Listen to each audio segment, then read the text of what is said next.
एक बड़ा मैदान, उसमें जमा हजारों लोग, जिनमें औरतें और बच्चे भी हैं। अचानक उस मैदान में आता है एक हैवान और आदेश देता है गोली चलाने का।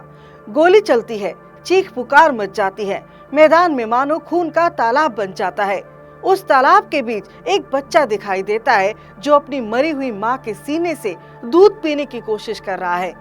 ये किस्सा सुनकर आपकी आंखों के आगे एक मंजर घूम गया होगा, कानों में सुनाई दे रहा होगा तो बस एक ही नाम, अमृतसर का जलियांवाला बाग। लेकिन जलियांवाला बाग का नहीं है ये किस्सा। ये किस्सा है अमृतसर से मीलों दूर गुजरात राजस्थान के बॉर्डर पर, जहां एक और जलियांवाला को अंजाम दिया गया था, जिसमें मारे गए थे हजारों भील। चूंकि वो कबीलियाई लोग थे, उनका लिखित इतिहास नहीं था, इसलिए इस नरसंहार की बात न किसी ने लिखी न किसी ने पढ़ी। लेकिन फिर भी वो इतिहास जिंदा रहा इन कबीलों के बुजुर्गों की आंखों में, उनकी कहानियों में, किस्सों में, जहां आज भी आपको उनके लोकगीत सुनाई देंगे।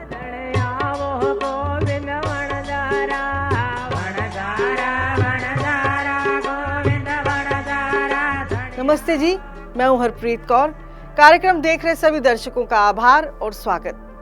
भील राजस्थान की सबसे प्राचीन जनजातियों में से एक है।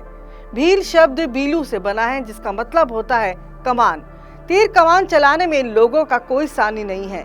भीलों का समुदाय उदयपुर के आसपास बांसवाड़ा, डूंगरपुर, चित्तौड़गढ़ और प्रतापगढ़ में रहता आया है। राजस्थान के इतिहास में इन भीलों का एक प्रमुख योगदान रहा है। जब हल्दी घाटी की जमीन पर महाराणा प्रताप मुगल सेना से लोहा ले रहे थे, तब उनका नारा हुआ करता था, भील जायो रानी जायो भाई भाई, यानी भील का बेटा और रानी का बेटा भाई भाई हैं। पर यह किस्सा तब का नहीं है। ये किस्सा है जब भारत से मुगल शासन समाप्त हो चुका था। अंग्रेज सत्ता पर आसीन था इंग्लैंड का राजा, जो भारत देश का राजा हुआ करता था। 1857 के एक संग्राम के अगले साल 20 दिसंबर 1958 को डूंगरपुर जिले के बासिया गांव में एक बंजारा परिवार में एक बालक का जन्म हुआ। बालक में अलौकिक प्रतिभा थी। परिवार ने नाम दिया गोविंद। बचपन से गोविंद की रुचि शिक्षा के साथ आध्यात्म में थी। जैसे जैसे बड़े हुए, उनके कबीले वाले बंजारे थे और उन्हें अक्सर बंधुआ मजदूरी का काम करना पड़ता था। अपने लोगों का दर्द समझ आने लगा और दर्द देने वालों का षड्यंत्र भी। मासूम आदिवासियों को भ्रम और कुरीतियों के नाम पर लूटा जाता था। अंधविश्वास को फैलाकर उन पर शासन किया जा रहा था। गोविंद गिरी तब तक युवा हो चुके थे। यह वो दौर था जब महर्षि दयानंद जी के शिष्यों द्वारा आर्य समाज के ध्वज तले छुआछूत, अंधविश्वास, पाखंड और स्वतंत्रता का आंदोलन चल रहा था। महर्षि दयानंद जी एवं आर्य समाज के इस आंदोलन से प्रेरित होकर गोविंद जी ने भी क्रांति की जंग छेड़ दी और अपनी गतिविधियों का केंद्र वागड़ क्षेत्र को बनाया। 1899 में पश्चिम भारत में भयंकर अकाल पड़ा। भूखमरी का दौर था। गोविंद गिरी ने देखा कि उनके कबीले वाले चोरी चकारी करने लगे हैं। उन्होंने अपने कबीले में सामाजिक सुधार का बीड़ा उठाया और शराब और मांस का सेवन वर्जित कर दिया। धीरे धीरे गोविंद गुरु भीलों के आध्यात्मिक नेता बन गए।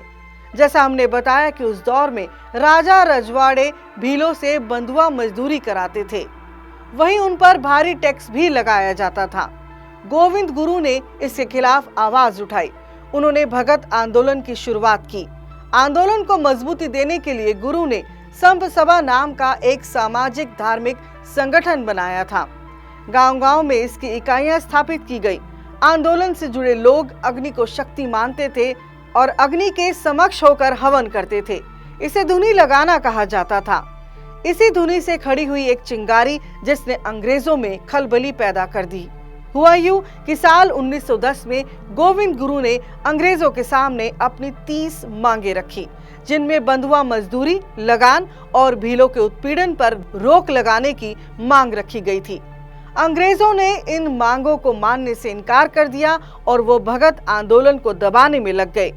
यहाँ से शुरुआत हुई एक आखिरी निर्णायक संघर्ष की, जो घूम फिरकर इकट्ठा हुआ मानगढ़ टेकरी में। अक्टूबर 1913 में गोविंद गिरी और उनके अनुयायी मानगढ़ पहुंचे। घने जंगलों से घिरा यह इलाका बांसवाड़ा और संतराम के बीचों बीच पड़ता था। गुरु गोविंद ने अपने अनुयायियों तक संदेश पहुंचाया कि मानगढ़ में कार्तिक की अमावस्या को धूनी रमाई जाएगी। एक अनुमान के अनुसार 1.5 लाख भील मानगढ़ में इकट्ठा हुए। जल्दी ही अफवाह फैल गई कि भील बांसवाड़ा और संतरामपुर राज्य के खिलाफ विद्रोह करके भील साम्राज्य की स्थापना करने वाले हैं। दोनों राज्यों ने अंग्रेजों से मदद मांगी। अंग्रेजों ने गोविंद गुरु के सामने एक पेशकश रखी। वो भीलों को सालाना जुताई के लिए ₹1.25 देने को तैयार थे, लेकिन भीलों ने इसे सिरे से खारिज कर दिया। अपने आंदोलन के दौरान भील तब एक गाना गाया करते थे जिसके बोल थे, ओ भुरेतिया नड़ मानू रे नड़ मानू, मतलब ओ अंग्रेजों हम नहीं मानेंगे, नहीं मानेंगे। गोविंद गुरु ने राजस्थान, मध्य प्रदेश एवं गुजरात आदि प्रदेश के क्षेत्र में 5 लाख भील बंजारा आदिवासियों का नेतृत्व करके अंग्रेजों के खिलाफ बड़ा आंदोलन छेड़ दिया। वे ढोल मंजीरों की ताल और भजन की स्वर लहरियों से आम जनमानस को आजादी के लिए जोड़ने लगे। मानगढ़ टेकड़ी से भीलों का संग्राम शुरू हुआ, जिसका पहला कदम था संतरामपुर थाने को अपने कब्जे में लेना। गुरु गोविंद के दाहिने हाथ पुंजा धिरजी पारघी और उनके समर्थकों ने एक रोज थाने पर हमला बोल दिया, जिसमें इंस्पेक्टर गुल मोहम्मद की मौत हो गई। इस घटना ने बांसवाड़ा, संतरामपुर, डूंगरपुर और कुशलगढ़ रियासतों की भीलों में जोश भर दिया। आंदोलन ने और भी तेजी पकड़ ली। अंग्रेजों को लगा यदि समय रहते आंदोलन कुचला ना गया तो भारी मुसीबत हो सकती है। अंग्रेज अफसर R.E. हैमिल्टन ने भीलों को चेतावनी दी कि जल्द से जल्द मानगढ़ को खाली कर दें और इसके लिए एक आखिरी तारीख भी निश्चित कर दी गई थी, 15 नवंबर 1913। ये तारीख आकर चली गई, लेकिन भीलों ने मानगढ़ टेकरी खाली करने से इनकार कर दिया। 17 नवंबर तक मानगढ़ टेकड़ी के आसपास ब्रिटिश फौज का जमावड़ा लगना शुरू हो चुका था। 2 अंग्रेज अफसरों की अगुवाई में अंग्रेज फौज ने मानगढ़ को चारों ओर से घेर लिया था। सबसे पहले उन्होंने हवा में गोली चलाई और इसके बाद शुरुआत हुई भीषण नरसंहार की। इस हमले के लिए मशीन गनों और तोपों का इस्तेमाल हुआ था, जिन्हें गधों खच्चरों पर लाद कर मानगढ़ और पास की दूसरी पहाड़ियों पर लाया गया था और इनकी कमान अंग्रेज अफसरों मेजर एस बेली और कैप्टन ई स्टाइली के हाथ में थी। भीलों ने मानगढ़ हिल को किले में तब्दील कर दिया था, जिसके भीतर देसी तमंचे और तलवारें जमा थी। उन्होंने अंग्रेज फौजों का सामना किया क्योंकि उन्हें गोविंद गुरु की आध्यात्मिक ताकत पर पूरा भरोसा था। उन्हें लगता था कि गुरु की शक्ति गोलियों को तेतैयों में बदल देगी। भरोसा काफी ना था। मशीन गन के आगे देसी तमंचे कितनी देर ठहरते। इधर से गोलियां चलनी शुरू हुई और देखते देखते पूरी टेकरी खून से नहा गई।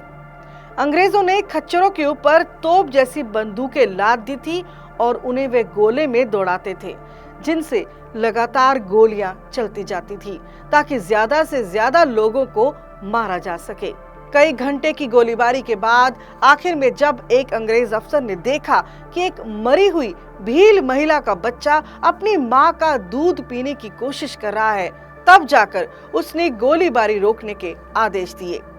गोलीबारी में मरने वालों की संख्या सैकड़ों हजारों में थी।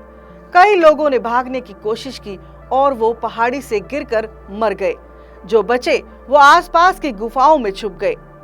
इस हमले में जो लोग बचे उन्हें अंग्रेजों द्वारा गिरफ्तार कर लिया गया।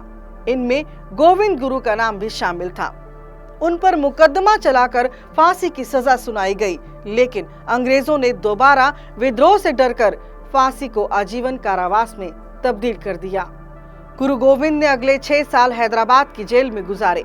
बाद में उन्हें इस शर्त पर रिहा किया गया कि वो भीलों के प्रदेश में दोबारा कभी न जा सकेंगे।